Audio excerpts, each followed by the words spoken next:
some of you have probably had the opportunity to meet Kelvin Kinzer, but some of you may not. Kelvin's been on the faculty here, I'd say 4 or 5 years, but probably 6 or 7. 4, okay. And teaches in the general education department in the social sciences section. So it's going to set in for a while this afternoon. So, well, the thing that Toby had placed on the agenda was teaching techniques this afternoon for us to spend some time on. And, you know, that's really a pretty broad topic. So, I just kind of put some things together that I wanted to do, and couldn't cut across a whole lot of things as it relates to teaching techniques, but in a couple of hours, and we'll do it. And I'll probably maybe take the first 15 or 20 minutes to present some information to you, some ideas, or some biases on my part. And then I'm going to ask you to work in groups for a little while and do some things, and then we're going to have some group discussion about what it is that we've done in groups. And Toby and I were visiting that.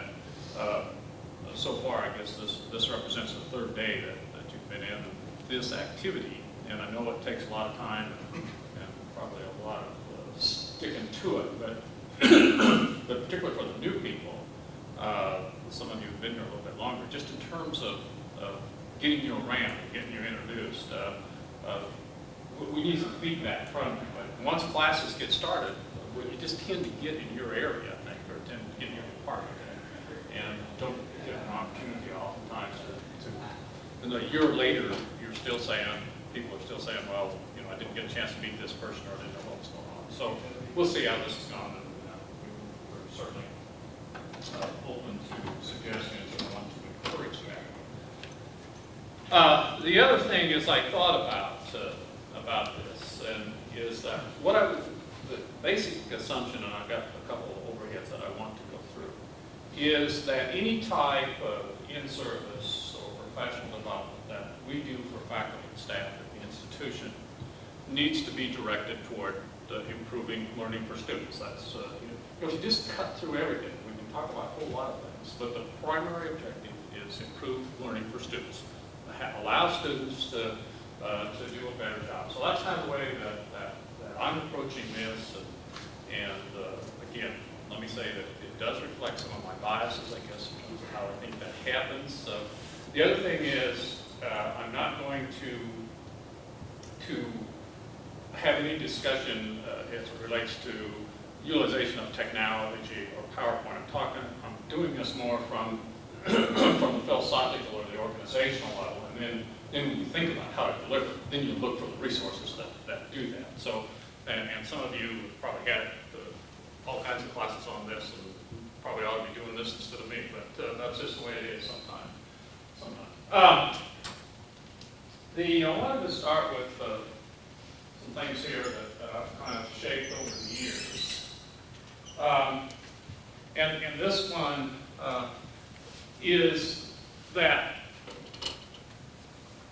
and one of the things that I guess when the first part here, the first 15 or 20 minutes, when I make remarks, that this is viewed more as a presentation of cognitive information. And that's not, in my estimation anyway, that's not how the most efficient or the most effective learning takes place. It's not from the provider of the information to the receivers of the information. It's when people are interacting, and people are engaged, and people are functioning in some type of contextual environment. That's when really significant learning takes place, and that's when learning that we want individuals to have, that they master and it sticks with them. It's probably less than 10%.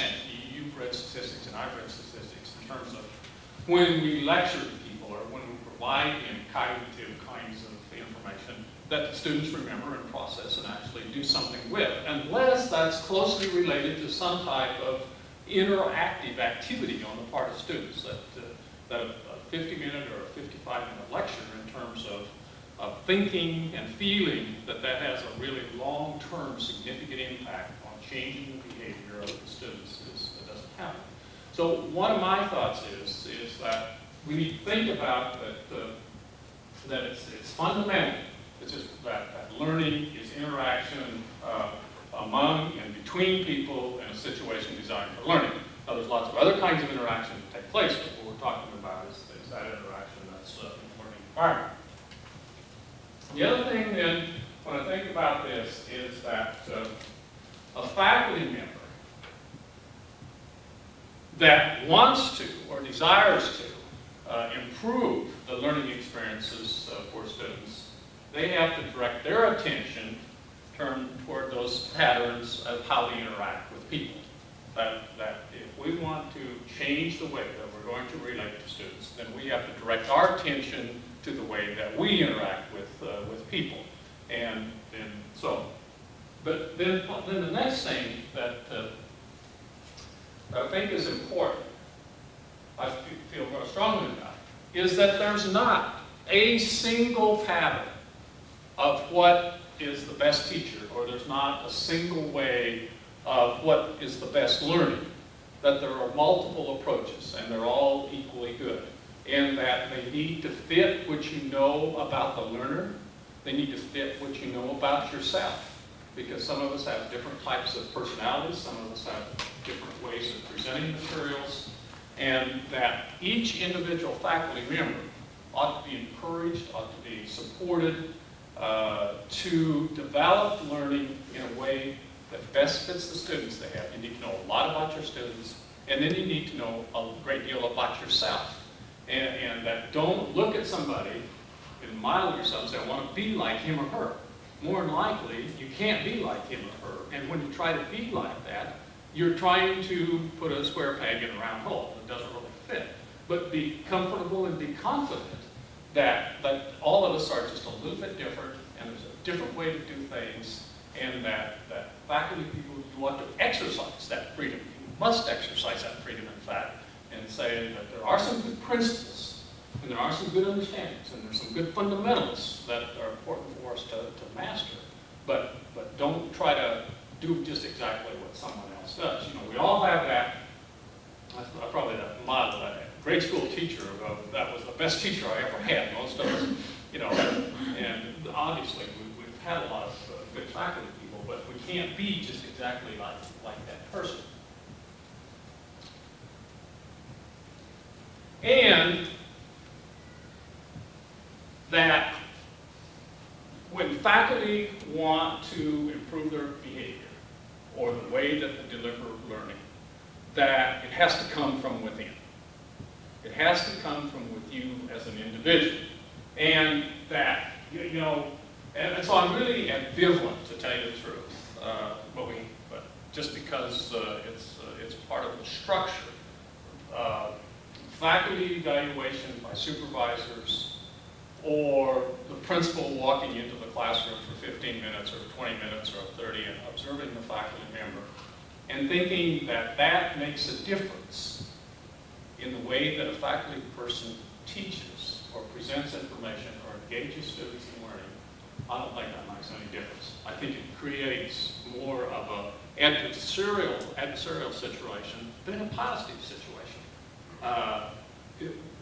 Because faculty or anyone else that's in a learning situation, it's up to you. I believe it's up to you as the individual and the things that you do. And so no matter, you hear about these things, and we say sometimes with people on probation, we do all kinds of things, and it's part of some bureaucracy and the way sometimes the system has to work, but it really is ineffective and doesn't really cause, I don't believe, anyone to make significant changes in their behavior, except when somebody's watching them for 10 minutes. You know, so why should we invest in that? What it is we need to work with faculty. You need to think about what are better ways, and then do it because you want to do it. You feel good about it. You know that learning is better in that classroom, or learning is better, because in the end, you're going to know. Do the students do what it is that they're supposed to do as a result of me doing something with them? Are they better? And when you can answer that question, or when we can answer that question and say yes, and do it with a clear conscience and know that they really are better, then you will continue to foster those kinds of knowledge and skills that make a difference. And that's all that matters. That's what really, really matters. So only faculty member can change his or her behavior. So I want you, anyway, I hope that you believe that, and I want to encourage you to think about that. And that the other thing is, you need to have some objective data about what takes place. You know, it's not intuition, and it's not what you think. Now, there are a whole lot of ways that you can collect objective information. One is, obviously, we do student survey of instruction. That is some objective data. The other is when you give your assessments. How do students do? You know, if I don't care if every student gets an A, frankly. I wish they would. No. But if a whole bunch of students in a particular unit or a particular course, if a large number of those students are failing that course, then I have to ask, you know, what is happening? Is learning taking place? Or what is going wrong there? So I think that's what you need to ask yourself, is you collect information back and it's objective data, it's not intuition, it's not someone coming in and look at what you're doing for 5 minutes or 10 minutes or 15 minutes and saying, you know, I have all of the magic here, and if you just do this, things will get a whole lot better. It just doesn't work that way. It just doesn't work that way. It has to be internally driven, and it has to be because you believe in it, and you want to take that information, those data that you get, and you process that, and make something different happen in the classroom. Well, this is all I wanted to spend on this part of this, and to me, those points are fundamental or basic about what faculty want to do, because I believe all faculty, with all my heart, faculty want to continually do a better job. And if you don't have some anxiety, I think every day you go into that classroom or that lab, saying, you know, am I really prepared? Are things really? You know, every time that I go into a classroom or think about it, you know, there's always a level of anxiety. I think if I'm too comfortable, if I'd be too comfortable, then there'd be something wrong. And we need to know that that's part of the way that learning is going to take place. Well, there are two things I want to do. I'm not going to spend any time on objectives because I know you've already done some work on objectives. But the little exercise I'm going to give you in a little bit will ask you to spend some time on objectives. I want to spend a little bit of time on pedagogy, and then a little bit of time on expressions, and just kind of walk through this. There are, and my belief is, and as it relates to pedagogy, that, you know, if you look at it in the very broadest sense, or the largest sense, that you can foster student learning by employing either a closed or an open pedagogical approach.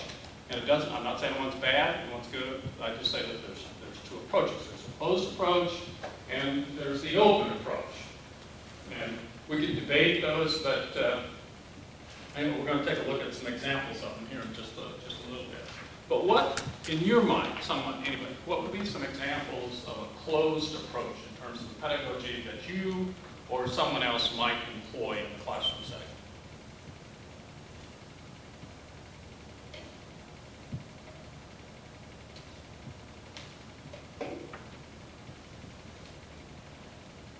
Any ideas? I don't think I understand what you mean. Oh, okay, all right. Closed would be more the presentation, more teacher-centered, teacher-directed. Open would be more student-centered, student-involved. Okay. So, okay, lecture. Okay, lecture would be another. Type of category. Pardon? Type of assessment. Okay, that would be another one. Okay. I'm kind of thinking about the approach that you would deliver learning, organize learning. Lectures one. What else? Okay, all right. Yeah, who determines more curriculum than anybody? Textbook writers, right? Publishing companies. Well, here's, and I probably didn't explain that well. Here's kind of what I think are and we could have some debate on whether or not you agree totally with that. What are generally closed approaches to fostering learning? Of course, one is faculty taught, and that's faculty presenting just procedural information. You know, here's the door, and here's how to open it, and so forth, get the lowest common denominator. Then lecture, presenting information or ideas to students, and that's, without a doubt, the most common form of presenting information to students. And it's a good way, but in my estimation, it's overutilized because there is some information that simply has to be presented. There's a question and answer approach, and that's and question and answer is a good approach in terms of involving students and getting feedback, but typically it's very specific, and the instructor asks a question and it's attempting to elicit a very specific response from the student. And in some cases, that's certainly the approach. There's demonstration, and in much, particularly in our laboratory areas, whether it's in business technology and computer applications course, or if it's in automotive, or if it's in construction, there's going to be a great deal of demonstration kinds of things. But it's pretty close. The faculty person demonstrates how things should be done, or how he or she wants the kinds of things that are done. But demonstrations are effective, and they're a good way to deliver in the lower level kinds of learning experiences to students. And learning experiences are hierarchical. You can't do the advanced ones until you master the lower level ones, whether it's in the cognitive domain or the affective domain. You've got to move up to that process in a hierarchical fashion.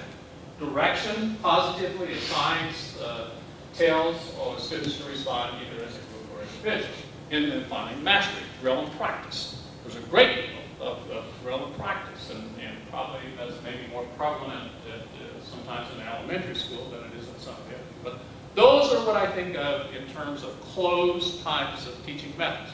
There's nothing wrong with those methods. They, by and large, they're probably the ones that are most used.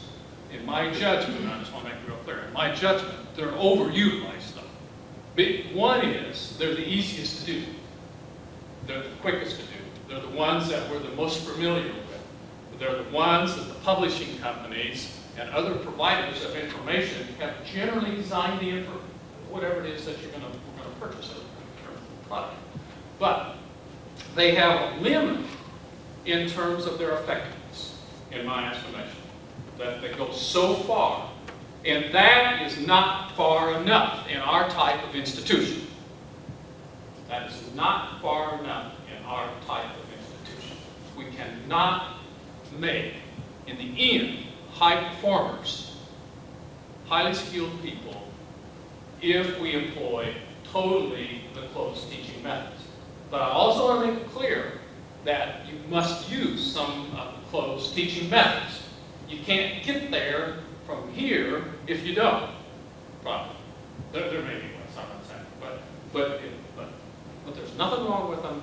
I just want to say, from my perspective, is they're overutilized, and I want to encourage you, as faculty here at OSU Okmulgee, to not overutilize them, to look for some others. So, the open teaching methods, what would be some examples of open presentation, open learning methods? Projects. Pardon? Projects. Projects? Hands-on, letting them do it themselves. Okay. Group discussions. Somebody said that. Yeah. What types of questions would you ask? Cross thinking, so there being a right answer, then what's the possibility? Yeah. Okay. All right. Exactly. Those are the kinds of things that, and I think you said every one of these, and I just one is discussion. And you know, the thing that I don't know, way back in the 60s, I think Herbert Cole wrote the book Open Classroom. And there, you know, in the 60s and 70s, there was a lot of emphasis on the open classroom. And when they talked about discussion, or they talked about inquiry, one of the things that I think failed during that time was that while the method or the pedagogy we want to be open, it doesn't mean that it doesn't have structure. It's not do your own thing. We have the teacher, the faculty person. We hire faculty because you are the master. You are the individual that's able to describe the learning and describe the expected learning outcomes. And we got mixed up, in my estimation, there for a while in terms of the open classroom, in terms of do your own thing, student, and that's not what it is. It can be open, it can be inquiry, it can be problem solving, designed to achieve these outcomes. And master faculty have specified the outcomes, the performance levels, and the acceptable standards at which students are supposed to do that. And then you structure the more open kinds of things that take place with faculty to get students there. Okay? So, these are some examples of the discussion, the problem solving, clarification, and inquiry. There could be others, but I think the more inquiry-based, and I see all these essentially being inquiry-based, the more inquiry-based that's well thought out on the part of the faculty person, whether it's in the classroom or whether it's in the laboratory, the more effective your learning is going to be in the end. It takes more investment, and it will take more time, and probably create sometimes a higher level of frustration on the part of you as a faculty person.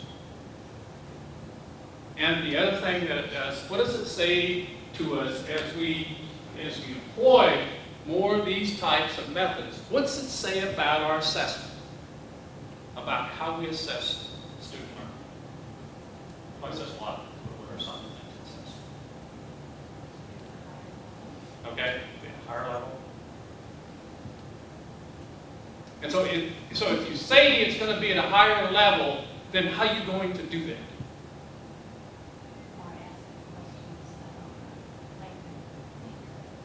Okay. Have them produce a product that shows they can apply other principles that you taught them. Right. Be learner oriented. Okay. All right. So what are the two most common assessments that we give? True, false. Now, I don't need to know a blooming thing about the content. My chances of scoring 50 or 50-50. I don't have to know a dang thing about it. My chances of proving to the faculty person are 50-50 that I know half of it, just by guess. The other is fill in the blank or multiple choice.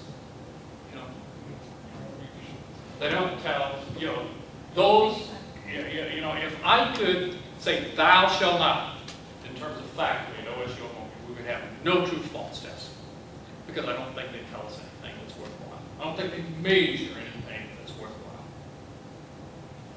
If we want to measure what students have really learned, if we want to know that they can give us that feedback, then we have to use other types of assessment.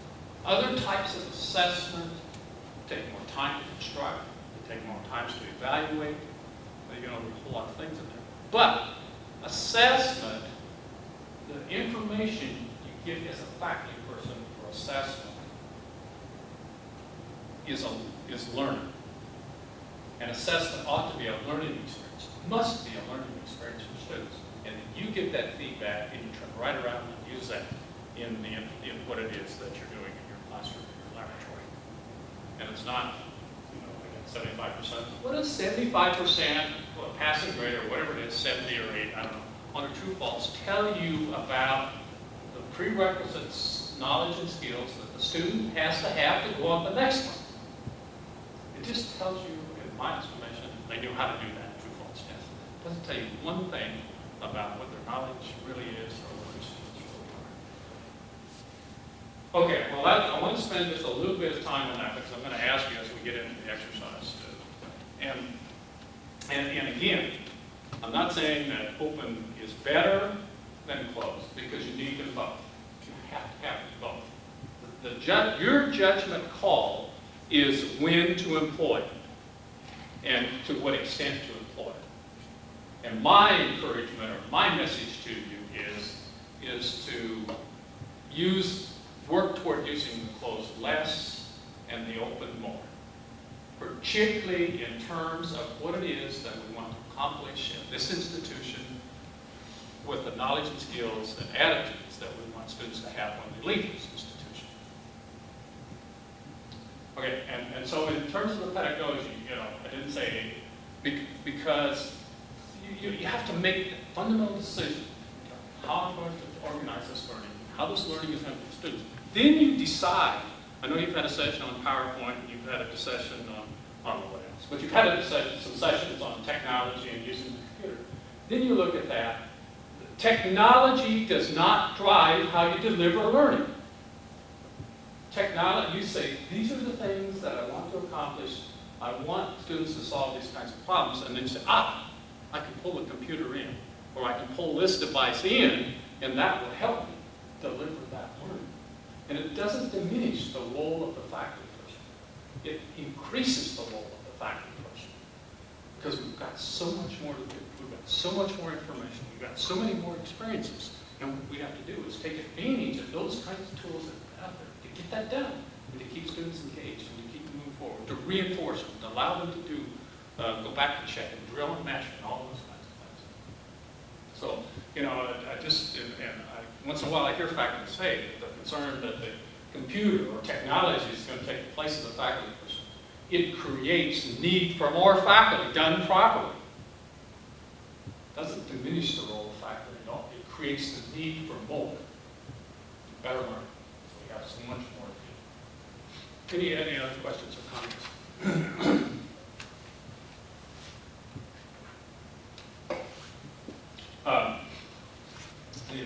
The last part that I want to do, I want to talk a little bit about verbal and non-verbal communication. And I'm probably, there are people that are much better to deal with that than I, but so I don't know that I can deal with it very well, but I think cognitively I know some of the things about it that, through research. But in terms of the way that we communicate with students, obviously, as we're talking to them, is very important. But also, equally as important, or perhaps more important in my estimation, are the verbal and nonverbal signals, or the verbal and nonverbal communications you send to students. You know, what you say to them can be either encouraging or discouraging, or how you look at them, or how you don't look at them, or how you frown at them, or raise your eyebrow. All of those types of things send the message to students. And I just want to encourage you to think about that a little bit. And I know some of you have taught in the community college environment, and some of you have been here for a while. But every once in a while, I talk to the students, and some of the TNA students be in the same situation. You know, how many of you, when you drive on this campus, or you drive on the West Campus or the Southeast Campus of Tulsa Community College, feel inhibited? How many of you think about it? That, you know, I'm kind of afraid to drive on this campus? Probably not very many of us when we drive on this campus. But you take that 35-year-old person that's nobody in that family has been to college, they haven't been on campus, you know, they don't know where to find a parking place. They'll drive around this campus 5 times before they get up enough nerve to get out of the car to walk into the building. And think back to your own college experience. When you first went, you know, I don't know, I almost went home. I came off that old farm, you know, and it was just really a pretty scary experience. But, you know, and when those faculty people looked at me crosswise, or I thought they did, you know, it was pretty intimidating. And so I just want us to think about the verbal and nonverbal kind of communications. And again, it's open and closed, or it's inhibiting. And sometimes it's all appropriate. But again, I think more the encouraging kinds of the expressions are the ones that we really want to look for. But obviously, there's disapproval in terms of verbal expression. You know, you just tell somebody you did a lousy job. Well, most of us don't want to hear we have done a lousy job. And most of the time, it's not appropriate, even if they have done. We can figure out a way to tell them they need to do a better job and say it in a more positive way. And inattentive, impatience, or disinterest, you know, every student needs to feel that he or she is the most important thing that's happening between them and you at that time. They just need to know that they're important, because they are. You know, if it's your son, or if it's your daughter, or if it's your brother or sister, that person is really important. Or if it's you talking to somebody, you want to know that that person cares and that person is paying attention. Corrective, does not accept student response, but attempts to modify it. And then finally, routine, matter, form, address to the entire class of students. So those are kind of the, on this side, from the inhibiting to the routine. Then on the positive side, the encouraging, we call it the encouraging. And my belief is that if you function most of the time on the positive side, or the encouraging verbal responses to students, you move along much faster, get where you want to go. All of us. I don't think it makes any difference if you're that 5-day-old baby or if you're that 85-year-old person. Nothing does more for you than positive reinforcement. Well, we can give you a $5,000 bonus or a $10,000 bonus, and we're not going to do that in higher education. But that lasts for a little while. But it doesn't last for a long time. It just doesn't last for a long time. What lasts are those things that make you really feel good inside, and make you feel good about yourself. If I just do a little something that's just a little something, and then Vernon does something, I said, Vernon, that's a good job. And I'm really poor at that. I just don't do it. Sometimes it just gets so busy, and we just all need to, I just want to all to encourage us to think about that. Just provide those people some positive reinforcement in terms of being receptive and helping or praising, and really praising. When somebody's done something well, then let them know that they've done something well. Because they'll want to do something better next time. And that's what we want. We want students that can do things better than we can do them ourselves. We shouldn't be threatened by that. If Bradley can make a great presentation and give you just the very best on it, I hope that his students, when they graduate from culinary, do a better job of presentations than he does. That's the kind of thing that we have to have internally and believe in ourselves. We want to make our students better than who we are, whatever it is that they're doing. And we want to exploit the strengths that we have. Not everyone has the same strengths. We all have different strengths. And we need to exploit the ones that students have. Build them all, but exploit the ones. Because if we can make the good ones better, the ones that they aren't so good at will also continually get better. Okay? Nonverbal expressions communicate the same as, I think just a little bit different definitions, but disapproval being unresponsive. You can be as unresponsive and inattentive to a student by your facial expression, by your body language, as the verbal language. So I want to just encourage you to think about that. That in terms of be receptive and be open in a non-communicative way. If you sit like this and you're looking at that student, that student is not likely to feel like that's going to be a very open discussion and that he or she is going to say what's really on their mind. Be open, be encouraging in terms of the nonverbal. So the ones that I want to encourage you to think about are on the encouraging side, those types of nonverbal expressions which really do say to students, yes, student, as a faculty person, I care. I want to reinforce you. You've done a good job with this, you've done a so-so job with this, you've done an excellent job, but just let them know that you care, that they've done it, and that next time they'll do it better. No matter how good they've done it, they can do it better. All of us can do it better. Okay? So those are that's, I don't want to take any more time on this now, other than to say that the things that you want to do as a faculty person, the behaviors that you want, I believe that you want to continually make them better. And that there's only one person that can make that happen. That's you. Your department head can't make it happen. Toby can't make it happen. I can't make it happen. I don't want to make it happen. I just want to, if we need to kick the barrier down a little bit, open the door, that's what I want us to do. So there's only one person that can make learning better for students, and that's the faculty person. And I want you to have that just burning desire that every time you go to that classroom, Every time you go in that laboratory, yeah, I'm going to do a better job today than I did yesterday, or I'm going to do a better job this period than I did last period, or whatever it is. It's just going to get better, it's going to get better, because you'll get a lot of reward, a lot of reinforcement from it also. And finally, in terms of the pedagogy, there isn't one that's best. There are a lot of different ones, but I think you have to use them all. And the key is to figuring out at what time and what place is the best to use certain ones. But in the end, if we're going to get our students at the level that we want them to be in terms of being high performers, highly skilled people, or high performance technicians, whatever the word is, they have to have more of the experiences on the open side. They have to do more problem solving. They have to do more inquiry kinds of things, because that's the way they work when they leave this institution.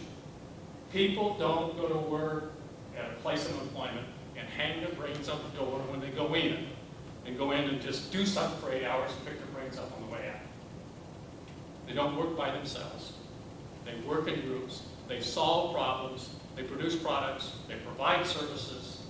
And all as they interact with other people.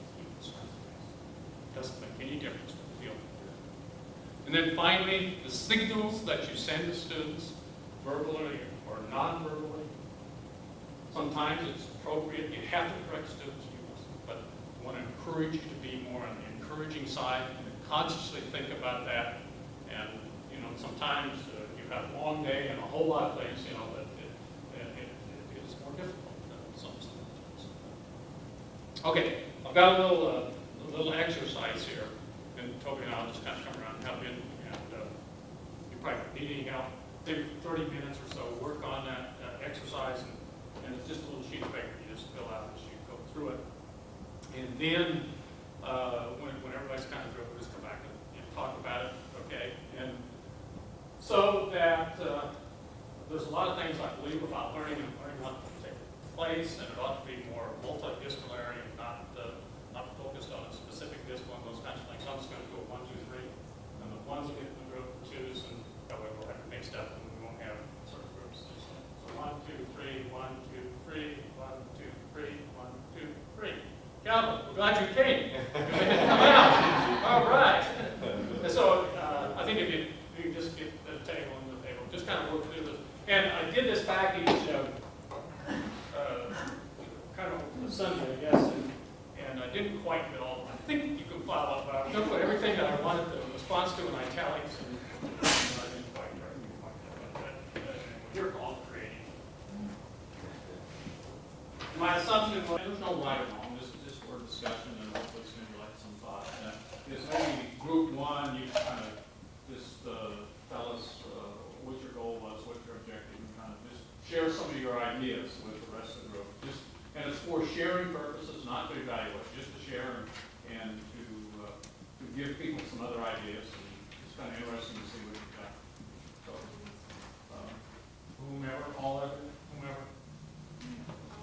Okay.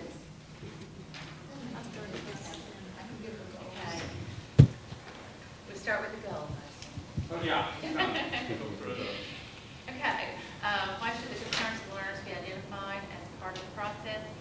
To give immediate purpose to the activities to each person, to identify the individual student goals so that the students will be motivated to take part in the activity, and so that we can adjust our methods of teaching to help meet the needs of the individuals and the group as a whole. We go through with our entire project. Yeah. Oh, okay. Okay. Yeah. That way we'll kind of keep the whole project together. All right. Several ways in which the concerns of learners may be identified. We put questioning and discussion, participation. In those discussions, we would observe and try to observe introverted, extroverted types of students, noting their learning styles, observing students' problem-solving techniques, and finding out what the students' goals and expectations of the course of the program. We chose as our goal increasing student participation. The general concerns for the student learning on which we planned, based our planning, were that we wanted to include all the students in the learning process.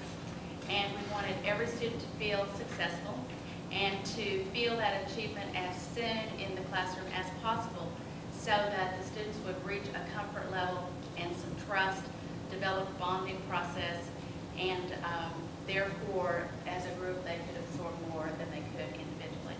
And based on teamwork. Our specific objectives for that, of course, this is where it was kind of difficult.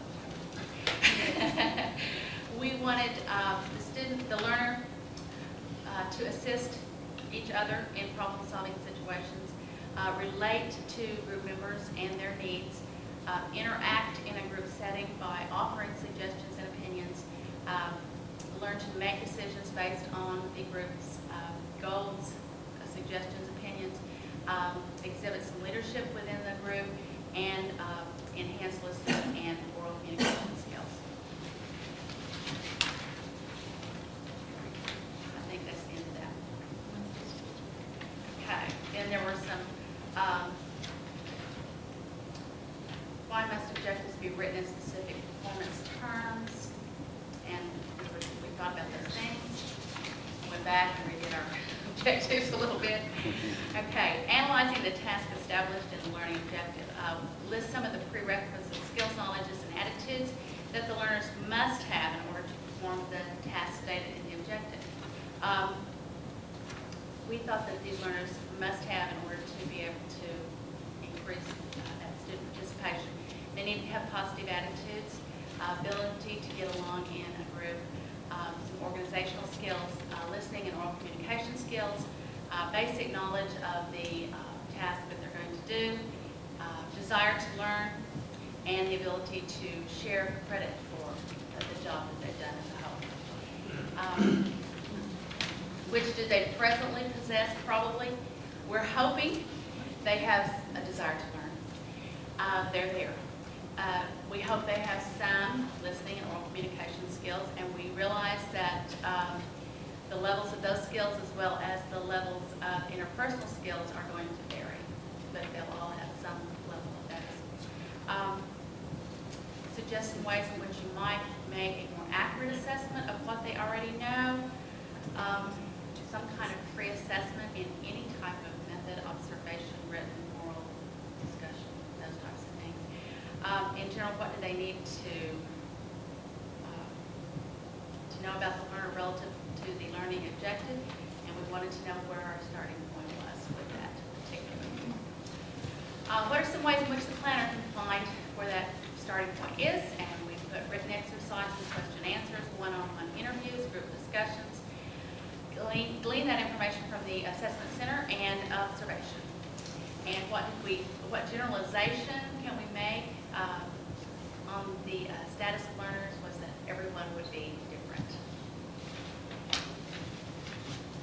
Some of the generalizations that psychologists offer to us as guidelines for planning are set, modeling, appropriate practice, and reinforcement. We said set was select a task, modeling would be to demonstrate that task, appropriate practice, student performing the task, and the reinforcement, we would do some peer teaching. A learning experience, and we were really hurrying. We spent a lot of that good stuff that we just told you. A group project, and we didn't really get any more specific. How is it consistent with principles of learning offered by educational psychologists? Involves social skills and varying levels of learning. Follow-up exercises. How can they apply this? We thought maybe in their student organizations, in their home life relationships, and in project presentations that they do. How can the one who plans a learning experience increase the possibilities that the learners will participate in the follow-up? We can give positive reinforcement and give a student responsibility. An experience that could be used to do that would be peer review of the group projects. Okay, and then the two questions. How can we obtain answers to those two questions, which were, did the learning experience succeed and what parts were the most helpful? We can do some kind of appropriate post-assessment, student evaluation, and observation. The procedures you'll use to evaluate the learning would be feedback based on written, oral, applied tasks. And on the feedback page, has the learning experience been helpful to you? Our feedback about this learning. What ways? We were able to see the relationship between the goals, objectives, outcomes, and competency that we hope the student will achieve. In what ways do you wish this learning experience would have helped that it did not? And the only thing we could think of was if it had been directly related to our specific subject area, which is very impossible probably to do. General comments, it gave us an excellent opportunity to work as a team, and it was very relevant to what we need to be doing in the classroom. Can I just copy those you turned in? No comment. They work all on the same reference book. That was Take very, it, very good. Share. Very good. Good job. Anybody else want to add? I do really want to encourage you, and this probably statement may apply to all, is to take advantage of the multiplex and the assessment information, particularly active placer, reading and writing, reading, math, and sentence skills, those types of things that will give you good feedback. And then also, and I should have asked John, I know they're doing the learning styles inventory, and they're giving that to the students.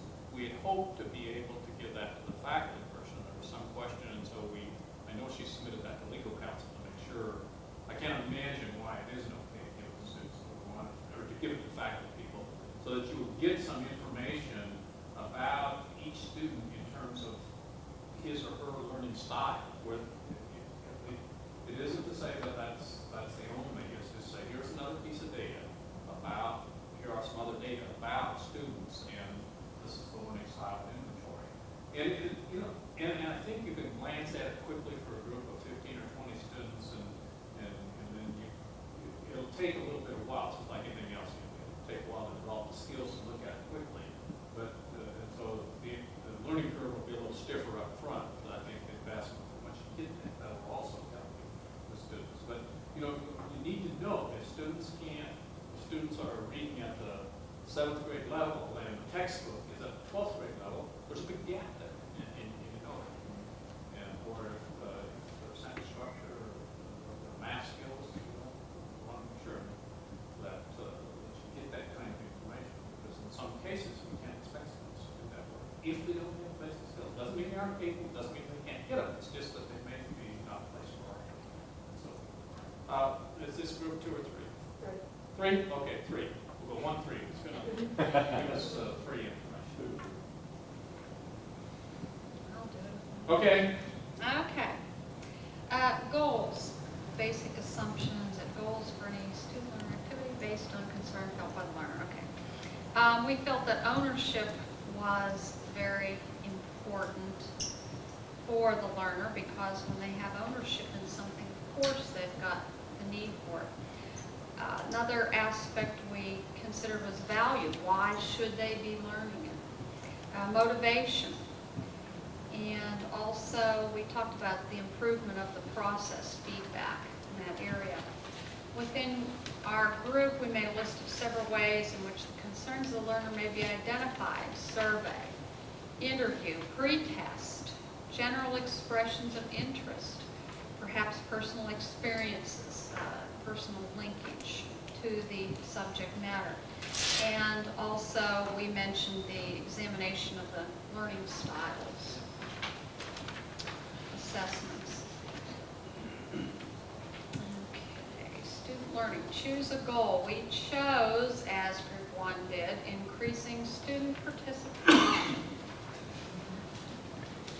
On what general concerns for student learning will your planning be based? And we chose ownership there. Establishing specific objectives. The learner will, and we said, see increased participation on a higher level. In other words, we wanted to see everyone involved in that participation and expanding that further and perhaps what we've done before. Let's see, check your group's objective by asking these questions. Is it closely related to one of the identified learner concerns? Is it a statement of observable behavior? Is there some way in which the behavior may be measured? And we mentioned creation of a finished product of some type, and that could be many different forms. It could be creation of a document. It could be a specific project, a written project. That could take on multiple forms. Okay, think about in your group. Analyzing the task established in the learning objective. List some of the prerequisite skills, etc. We mentioned verbal communication, the ability to focus, the ability to synthesize information, resource utilization. Do they know where to go to find the resources? Do they know how to use the resources that are available to them? Attitude, we decided, was very important.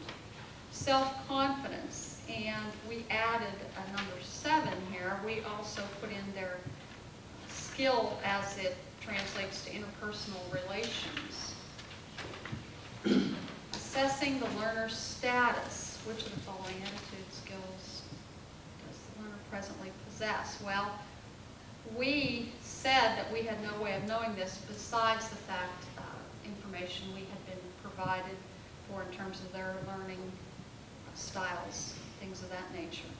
Suggest some ways in which you might make a more accurate assessment. Well, we mentioned doing pre-testing. Observation, many times. By use of an icebreaker, you can see who is going to be a leader, who's a follower, etc. We also discussed observation as it relates to where students choose to sit, and I'm sure everyone has read studies about that. The students that sit in the front row as opposed to students that sit in the back. And I have found that those things tend to be pretty accurate. Also, we discussed a practice unit, a way we might make an accurate assessment of what the learner already knows. In general, what does the planner of a student learning experience need to know about the learner relative to the learning objective? Here again, perhaps their learning style. Some ways in which we can find this out. Here again, in class testing. Observation will tell you an awful lot. The class roster will contain some information that can assist you in that area. As one assesses the status of learners, what generalizations can one make about this status? Well, everyone can learn. Some of the generalizations which psychologists offer us as guidelines for planning learning experiences follow. Write a definition for each of these terms. Set. Number 1, getting students ready to learn. It's something that can be accomplished in a variety of methods, and we all discussed different things that we have done in the class. It's just readying the students to participate in the learning experience, something that happens within the first 5 minutes of the class period. Modeling, we define that as teaching by example. Appropriate practice, an activity that reinforces the learning at hand. And reinforcement, we talked about this quite a bit. We originally said rewarding positive behavior, but we had some discussion about the word positive, maybe rewarding some type of, what was the word we discussed? Just rewarding any type of behavior that is acceptable, maybe. Describe a learning experience which you believe will produce the objective behavior you have set up for learning strategy. We said teamwork. By the time we got to this portion, we were trying to finish, so. Explain how this experience is consistent with the principles of learning offered by educational psychologists. Well, people learn best by actually doing it themselves. What kinds of follow-up experiences might be used to get learners to make application of what they have learned to their future work? Well, there's a variety of things we talked about here. Perhaps in some areas, can they actually assemble something correctly? Can they build it? Many times by varying the problem and seeing if they can come to an acceptable solution will demonstrate that they have actually learned a particular skill. Can they do follow-up research? And reinforcement, once again, will help in that follow-up experience as well. How can the one who plans a learning experience increase the possibility that the learners will participate in the follow-up experience? By ensuring success at the lowest level. You have to build upon that, and when a student has a positive experience at the lowest level, by ensuring that success, they can move onward and upward, as many of the taxonomies that we are familiar with illustrate. Repetition, peer encouragement, and delegation listed. Describe a follow-up experience. Here again, we said team project. Without going into too much more detail. How can we obtain answers to the two questions on the previous page? What parts of the learning experience were the most helpful? And did the learning experience succeed in getting the learner to incorporate the objective behavior into the work? Post-test, obviously. You could conduct a survey. Observation many times will tell you an awful lot. The level of enthusiasm in the classroom, the noise level, will tell you an awful lot. Describe the procedures you will use to evaluate the learning experience. Well, we just said objective and subjective criteria. And the final page, has this learning experience been helpful to you? And we all certainly agree that it has been, because it has caused us to think about our present teaching techniques and how we can improve upon those things we can add to our repertoire, so to speak. In what ways do you wish this learning experience would have helped you that it did not? Well, we really couldn't think of too much because we thought this was a real positive exercise, but we came up with perhaps more illustrations of models, teaching models. And finally, general comments. I think we just all agreed it was a very enlightening process for us all to go through. Anybody want to add anything? Questions? Well, let's get them to the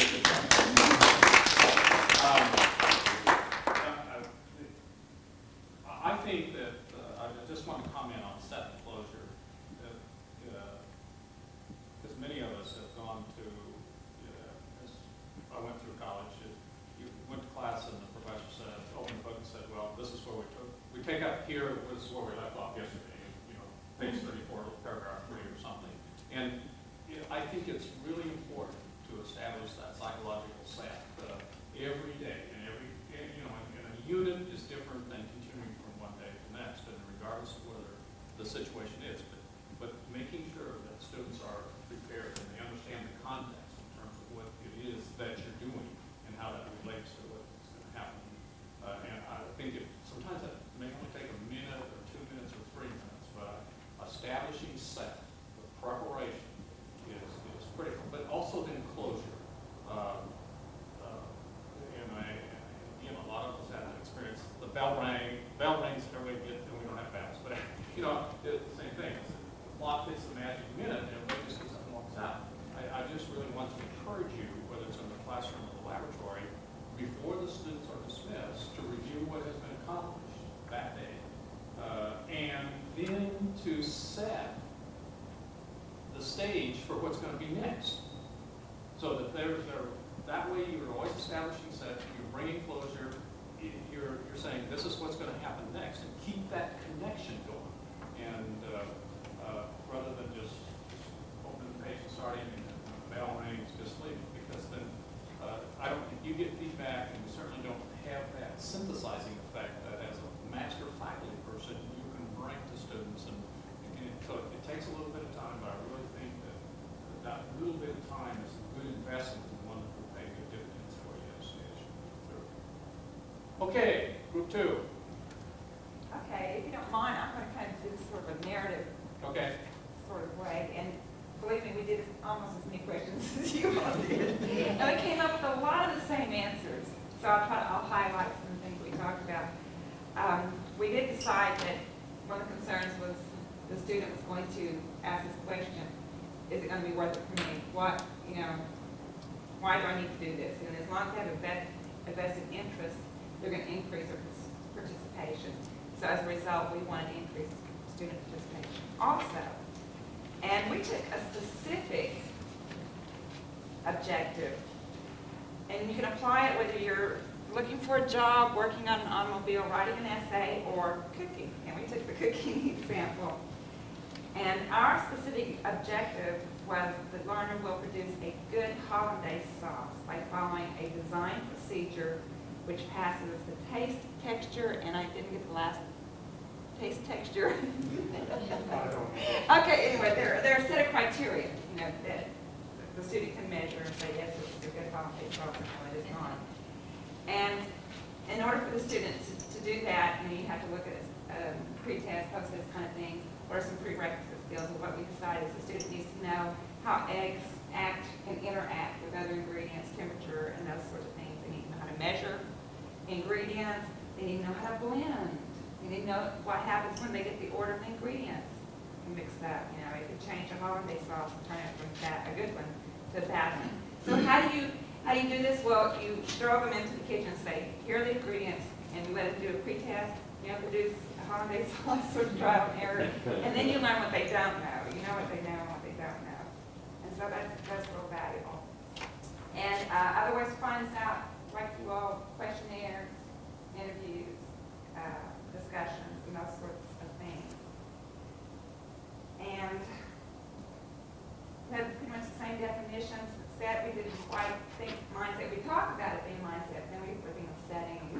So we kind of defined it as in terms of our setting for cooking and things like that.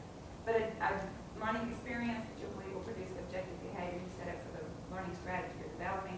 We said in a group setting, we would have them demonstrate organizational principles, show the process of following a recipe, and then producing a product and trying the product. And again, we kind of agree with you all. You learn, in the psychologist, you learn by doing, or in some cases, you learn by doing. In this case, you would learn by doing. And some follow-up experiences, having them do variations of the recipe. What happens when you add Too much vinegar, not enough eggs, too much oil. Can you add Practices, ingredients? If you take something away, if you get it too hot, how to fix it, that's the easiest way to figure out what's going on with the process. And also, in culinary arts, and I'm sure this can be applied to a lot of other areas, is that if they get really good at it and progress and show they can master this process, they get to cook for the family. Right, they get to go on and do other things. They're not just So it's doing performance what based. they're doing, but they get to do more. And this is where we didn't get finished. One of the things that you talked about was preparedness. For us, that's called mise en place. It's everything in its place. And that's I think out of everything you talked about, the student being mentally prepared to learn is one of the things that we kind of forget. And you go in and you expect them to be there, but you have to get them mentally prepared to learn before you ever walk into the room. And one of the things that I had to do at the Culinary Institute was have your cards ready, your recipes ready, you had to be there on time, be there early if you could, and just be mentally ready to learn. So when you go in, your set is already there. And that's one of the things that I don't think I saw enough of where I went to school. Yeah. They just weren't mentally ready. It took them 25 minutes to get everything put together, and by that time you wasted a half hour of what you should be doing. And for us, that's very important. A half hour is very, very important. That's why I looked at, when you talked about it, to me, for relating to me, was mise en place. Exactly what I thought of. Cal? One thing that really occurs to me every time I go to a movie is they get you set to watch the movie. You sit down there and you listen to some music and you watch the commercials. And by the time the movie comes on, you've forgotten about what was out, what you brought in with you, and you're ready to focus